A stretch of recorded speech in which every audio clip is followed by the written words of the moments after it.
O Cristo não está derrotado. Olá, no vídeo de hoje vamos tratar sobre as trevas, as notícias ruins e a vitória certa dos trabalhadores do Cristo e do Cristo.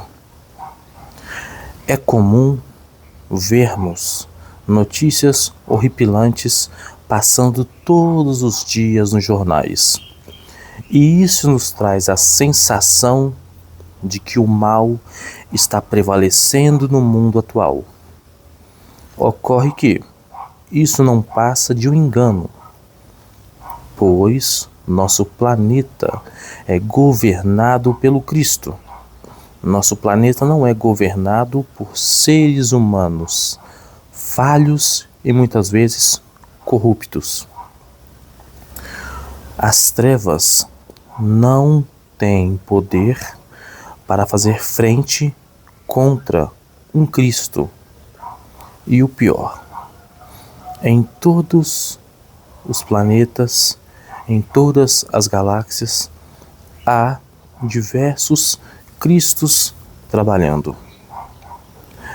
As reportagens, muitas das vezes, nos amedrontam intencionalmente. Parece que todas essas notícias buscam gerar pânico generalizado. Vejamos, por exemplo, os condomínios de luxo. Qual é a ideia? Eu te vendo o medo, te vendo violência e terror, e depois te proponho a solução. Olha aqui, casas e apartamentos em condomínios de luxo. Vocês estão seguros. Muitas pessoas presas dentro dos próprios condomínios, com medo de sair para o mundo, como se o mundo não fosse a nossa casa por direito. Somos filhos da divindade, somos herdeiros direto da divindade.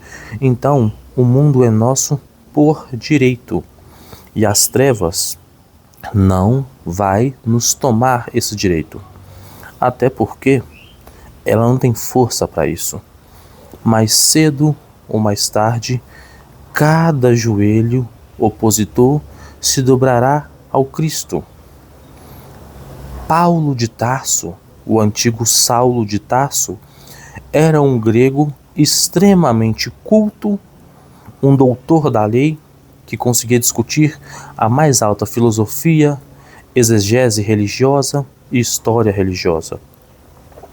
Perseguia cristãos, os condenava e muitas vezes os matava.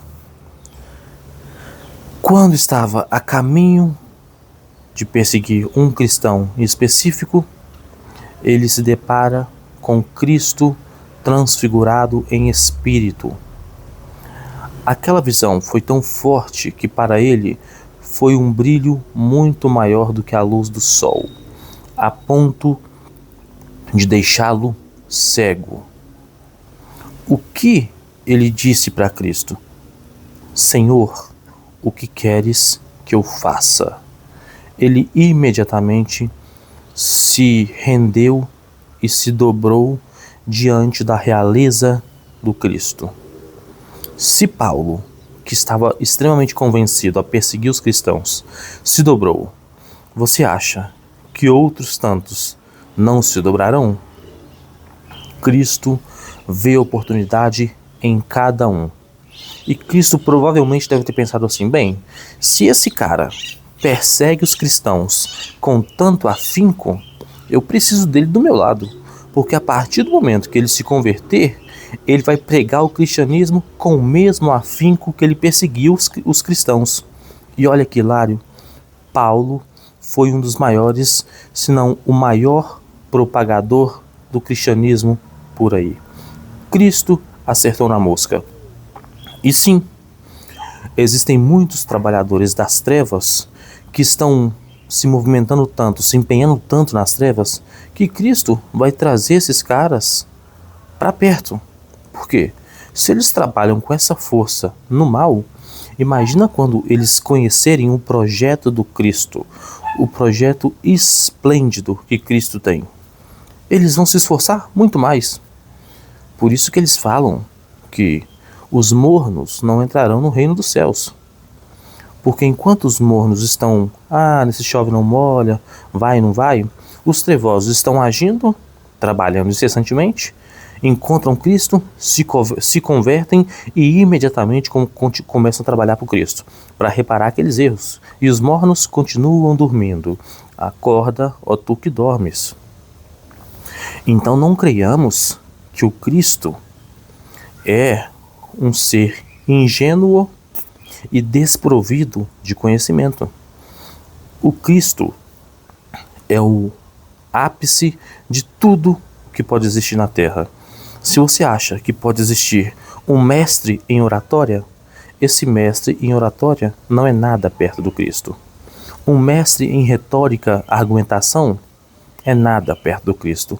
Um exímio físico, um exímio químico, um exímio biólogo, um exímio educador físico, um exímio nutricionista. Cristo é o maior de todos eles, disparado. Então entenda a grandeza do Cristo. Ele é o arquétipo máximo de tudo que pode existir aqui na Terra. Se há um arquétipo que buscamos alcançar, esse é o Cristo. A chance desse cara perder o controle da Terra, a Terra realmente está sob o comando das trevas. Quem fala isso não sabe o que está falando e não sabe com quem está lidando. Não sabe o que é um Cristo. E o pior, não sabe o que ele é capaz de fazer para nos levar ao objetivo final. Ou melhor, a gente sabe. Ele é capaz de se diminuir e mergulhar na carne. Foi o que ele fez. Se diminuiu a um ponto máximo, mergulhou na carne e veio falar conosco pessoalmente. E não me venham com essa hipocrisia de que ele morreu e doou seu sangue para nos salvar. Não. Nós matamos ele. Um filho que mata uma mãe tem o direito de falar isso? Ela derramou seu sangue para me salvar? Não, ele vai soar como um louco psicopata, não é? E nós somos loucos psicopatas, porque nós matamos Cristo e dizemos, ele derramou sangue para nos salvar. Mentira! Nós o matamos por nossa maldade. E ele nunca desistiu da gente. Continua dia após dia, trabalhando. O maior trabalhador da seara do Cristo é o próprio Cristo. Ele não para nunca. A mente dele é 24 horas por dia ligada na Terra. Porque Cristo sabe que a psicosfera da Terra é tão baixa, tão densa, que se ele descolar o pensamento da Terra por 1/1000º de segundo, a Terra desaba. Porque nossos pensamentos são de ódio, rancor, maldade, a ponto de tornar tudo aqui mais denso, mais pesado. Por isso que tudo de ruim a gente consegue materializar. Doença, crime, guerra, violência. E óbvio, o contrapeso de tudo isso, bilhões e bilhões de pensamentos maldosos por milésimo de segundo. E o Cristo, 24 horas por dia, paralisando esses pensamentos e equilibrando tudo com o seu pensamento. Cristo trabalha incessantemente. O mal não prevalecerá. Os ensinos do Cristo avançam palmo a palmo, independente do que a mídia espalhe por aí. Porque, convenhamos, a treva quer espalhar a desinformação, quer espalhar o descontrole, a anarquia.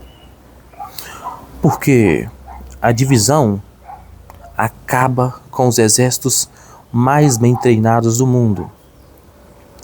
E como a treva sabe que está lidando com Cristo e sabe que a derrota é garantida, eles querem causar o máximo de danos possíveis. Como eles sabem que eles não vão parar a evolução, eles querem atrasar. Ou seja, se a gente demoraria 50.000 anos para nos tornar um planeta puro, eles vão tentar fazer isso aumentar para 100, 200, 300, 500 mil anos. Imagina 50.000 anos, 100.000 anos a mais de sofrimento pra gente. É bom? Não. Então a treva, sabendo que não pode nos derrotar, quer nos adiar. Da mesma forma que pessoas que sabem, que botaram na cabeça delas que elas não conseguem algo, elas querem que ninguém consiga também. Mas elas não sabem que elas são co-criadores, que tudo é possível, inclusive paralisar alguma coisa. Se você diz que não consegue algo, você está corretíssimo. Você criou essa negatividade. Agora, se você diz que consegue, está correto. Você também criou a positividade. Então entenda: nenhuma das ovelhas a que meu Pai me confiou se perderá. Cristo não veio só para o Ocidente ou só para o Oriente. Ele governa o planeta Terra e alguns orbes aqui perto.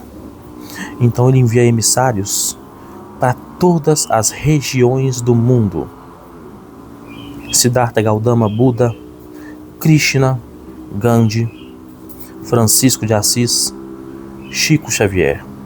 Olha só, todos eles em locais diferentes do mundo, mas pregando a mesma coisa: o amor e a caridade incondicional. Um ser como esse sabe das limitações de cada um dos habitantes da Terra, sabe que nós criamos tribos e grupos que se assemelham à facção, um para atacar o outro. E ele, sabendo disso, ele envia emissários com características semelhantes em cada uma das regiões. Então, não adianta a gente achar que ele está derrotado, porque uma ou outra notícia está tentando espalhar o pânico por aí. Cristo avança palmo a palmo, não recua 1 centímetro. Ele atuava sozinho quando ele veio. Foi angariando seguidores, discípulos, apóstolos. Hoje, milhões de pessoas espalham o cristianismo por aí. Mesmo que sejam ridicularizados ou sejam alvos de deboche, porque realmente a palavra do Cristo nessa sociedade atual parece loucura. Falar que a felicidade não vem de bens materiais, de conquista, de luxo, de fama, parece loucura. Mas olhe para vocês, olhe para nós, olhe para as pessoas. Depressão, vícios incessantes em busca de algo para saciar sua sede, mas nunca saciam a sede. Continuam naquele vazio infinito, naquele tédio absurdo. Se viciam, se machucam, se desmoralizam para tentar preencher um vazio que a sociedade e o materialismo nunca vai conseguir preencher. O Cristo preenche. Ele é o pão da vida, ele é a água viva. Somente ele consegue mostrar como é possível degustar cada uma das coisas do mundo sem deixar que as coisas do mundo te consumam. É possível comer feijoada sendo cristão? É, de forma saudável. É possível praticar sexualidade de forma cristã? Sim, e não animalizá-la. Então entendam, a vitória do Cristo já está garantida. A diferença é quanto tempo teremos que sofrer para chegar ao nosso objetivo final. Não é necessário dor. A dor não é necessária. Nós é que adicionamos ela como algo fundamental para a evolução, mas não é. Nós, por sermos recalcitrantes, por sermos egoístas, orgulhosos e vaidosos, adicionamos essa pitada à nossa caminhada, a dor. Não era para ser assim, mas escolhemos esse caminho. Mas podemos encurtar isso com os ensinamentos do Cristo. Quanto tempo vamos continuar sofrendo? Quanto tempo vamos continuar rolando na lama até acordar para a realidade? Acorda, ó tu que dormes. Enquanto houver uma lágrima rolando nessa terra, Cristo não descansará. Não peço a vocês que sejam bons religiosos. Eu não ligo para bons religiosos. Peço que vocês sejam homens e mulheres decentes, cristãos de bem. Cristãos de bem ao ponto de nem precisar mencionar mais Cristo. Sua conduta vai refletir Cristo. Não precisa mais falar o nome do Cristo, porque quem vê você agindo no mundo vai ver Cristo agindo. Isso é ser um homem e uma mulher de bem. Não precisamos de bons religiosos. Precisamos de bons homens e boas mulheres, dispostos a trabalhar no bem. Se você quer participar da festa da vitória com Cristo, o convite está aí. Vença as suas más tendências e prossiga caminho adentro, praticando o amor e a caridade. Que a paz do Senhor seja conosco, hoje e sempre. Até breve.